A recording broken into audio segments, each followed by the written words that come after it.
The bouncing egg experiment. Have you ever seen a raw egg that can bounce?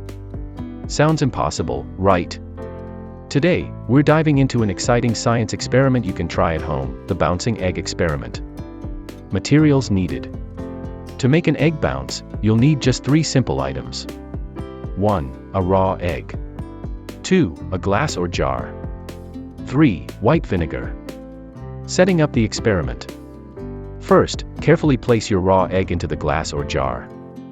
Then, pour in enough white vinegar to completely cover the egg. You'll notice tiny bubbles forming almost immediately on the surface of the egg. This is the science at work. The science behind it. So, what's happening here? The vinegar reacts with the calcium carbonate in the eggshell, producing carbon dioxide bubbles. Over time, this reaction dissolves the shell, leaving behind a thin, rubbery membrane that holds the egg together. Waiting game. Let the egg sit in the vinegar for 24 to 48 hours. Be patient. After all, good science takes time. Once the shell has dissolved, gently rinse the egg under water to remove any residue. The bouncing test. Now, the fun part. Your egg is ready to bounce.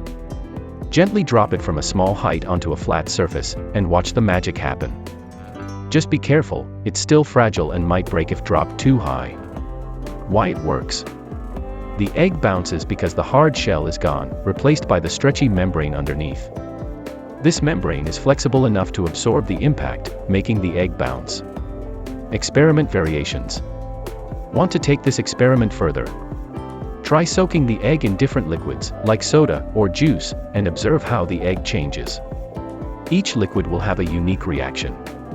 And there you have it. A simple yet fascinating experiment to explore chemistry at home.